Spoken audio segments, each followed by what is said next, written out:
Welcome back. You're listening to the Emily Rooney Show. Massachusetts native Paul Michael Glaser is, above all, a storyteller. For that, he thanks his mother.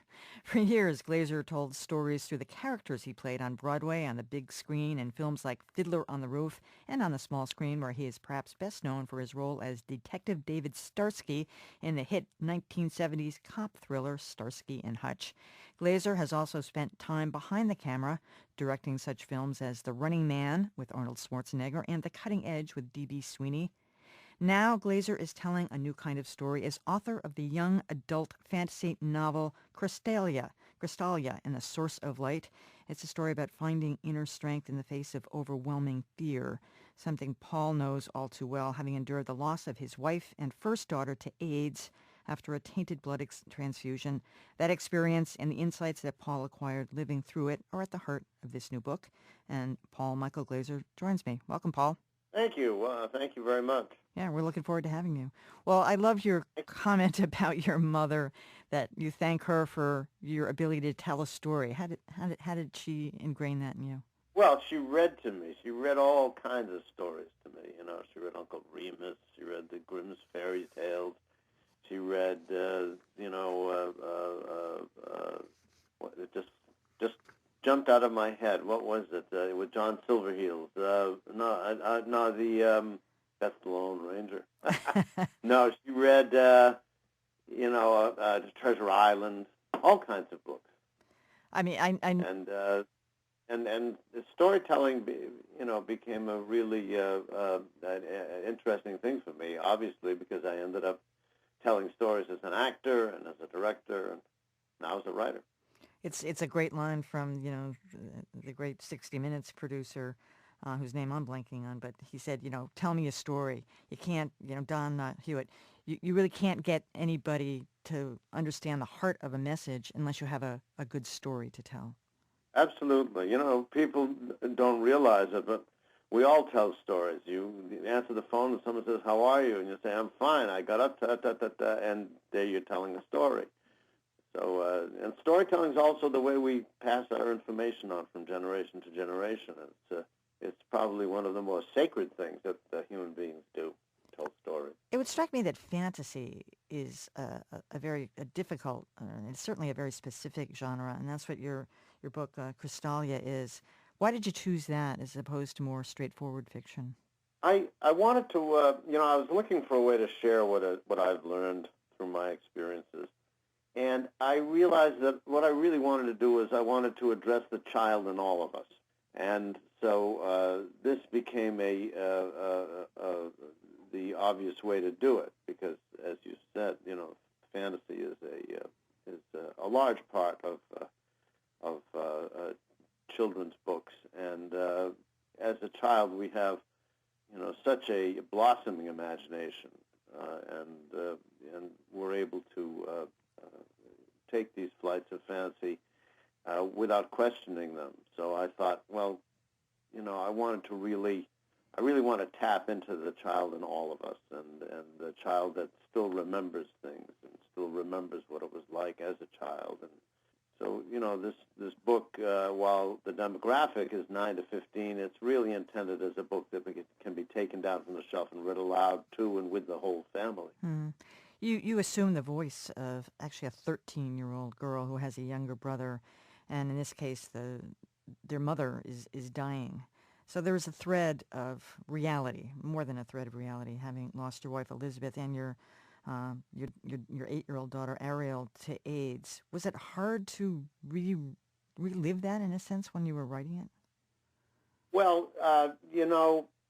what we're really talking about in the book, I mean, it's all dressed up like in the tradition, the entertainment tradition of Alice in Wonderland and Wizard of Oz, stories like that. And it's very entertaining. It's in a very novel world. And at its core, at its heart, this book really poses the question, what is the purpose of fear in our lives? And one of the things I became acquainted with or alerted to was that helplessness. Helplessness is one of the greatest, if not the greatest, fear that we all deal with. Helplessness to know, helplessness to accomplish, to do,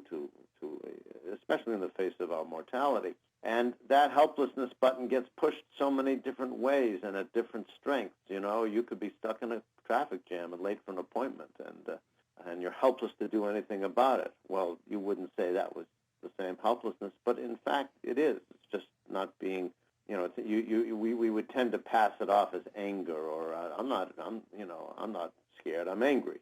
I'm not, I'm aggravated. But it's that same helplessness. And so, what for me became an understanding of the experience of helplessness, and the fact that this experience and different degrees exists for us every day in our lives. And so, visiting that level of helplessness that I experienced with the loss of my wife and daughter, well, I wouldn't say I visited it completely. I don't think I don't think we can do that. But I do think that my meditation, if you will, on where helplessness can lead us, where the recognition of fear of helplessness can reach us, that has stayed constant in my life. That's what my life. That's how I survived, and that's how I carry on now. And it's not a negative thing; it's a positive thing. It's an incredible opportunity to be able to acknowledge that reality and be able to pat yourself on the back and say, "Good for you. You're able to, in the face of this helplessness, in the face of this fear, which is a human condition, you're able to continue to move on, to carry on, and when you find compassion for yourself, you find compassion for others." And so that the presence of fear in our lives does not become an awful thing, but it becomes rather a very positive, something that we can glean a fair amount of power and love from. Dr. Paul Michael Glaser, whose new book is Crystalia and the Source of Light. I'm wondering what your take is on sort of the overprotective parenting of today. I mean, you definitely interject reality into this book and coping mechanisms and all that kind of stuff. But do you think parents today are loath to introduce kids to these kinds of ideas like fear is real and there's ways to deal with it? I mean, it's such a protective environment these days. Yes, well, that's why I address the child in all of us, because, as we get older, we tend to suppress those feelings, that palpable feeling of what it was like to be scared in the dark bedroom and the boogeyman is about to get us. As we get older, our minds, our egos say, "Oh, I can handle this, I can handle that. Nothing, I don't need to deal with this." And so we suppress a lot of our experience of fear, but it's still there. That experience is still there, and there's nothing wrong with it. As a matter of fact, as I write about in the book, albeit this is an entertaining fantasy, and children are a lot stronger, a lot more flexible, and a lot more in touch with this than we think. If we go inside ourselves and remember back to when we were kids, we were able to deal with it. Bruno Bettelheim, the famous child psychologist, he said that he posited that children like to hear the same story read over and over and over. These like Grimm's fairy tales and all these difficult stories that really have a very dark side, because they get to process while they're listening to the story, which is a safe and secure environment. They're able to process their day's issues, the things they went through that day, the anxieties, the difficulties, and things like that. I think that when we're very protective of our children, what we're really doing is we are not willing ourselves to look at the things that maybe frighten us. Dr. Paul Michael Glaser, I heard your wife Elizabeth speak at the 1992 Democratic Convention, and by then it was really already too late for her for all of these, drugs that have really kept a lot of people alive living with both HIV and AIDS. your son Jake was also is also HIV positive. How is he? Has he read the book? Is he okay now? He's doing really well. He's 26 years old, going on 27. He's productive. He's strong as an ox, stronger than me. Sure. And he's a remarkable boy. He's doing quite well. I mean, he has a lot on his plate, but he's doing well. Thanks. Has he read your book? Oh yeah, he's a big. He and my daughter Zoe are my two biggest Big fans. fans. Hey, speaking of fans, do people still recognize you as Starsky? We were doing an informal poll in our little newsroom, and of course, it was rather generational. What can I say?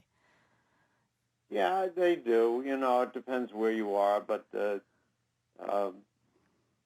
I guess the show reached, a level of being an icon. It was, yes. That's fair to say. I think it perhaps touched a lot more people than I ever realized, and people relate to us, relate to the people the characters in the show. So, it's a very nice compliment. All right, Paul Michael Glaser, I understand you're going to be in town next week at the JCC of the North Shore to celebrate its 100th anniversary. Maybe we'll see you in town next week. Thanks. Yes, that's their 100th anniversary, and they very graciously said they were big fans of my blog and my poetry, and would I like to come there, and I took them up on that because Boston is my hometown. All right. I do want to, whenever I can, support any organization that has such a tradition of helping people and helping the community. All right, Paul, hope to see you then. Thanks for joining us today. You, dear. All right. Stay with us now for the Callie Crossley Show coming up next, and tune into Greater Boston tonight at 7. Should we bring happy hour back? Casinos may force the issue. The Emily Rooney Show is a production of WGBH Radio, on the web at wgbh.org/ Boston Public Radio. I'm Emily Rooney. Have a great afternoon.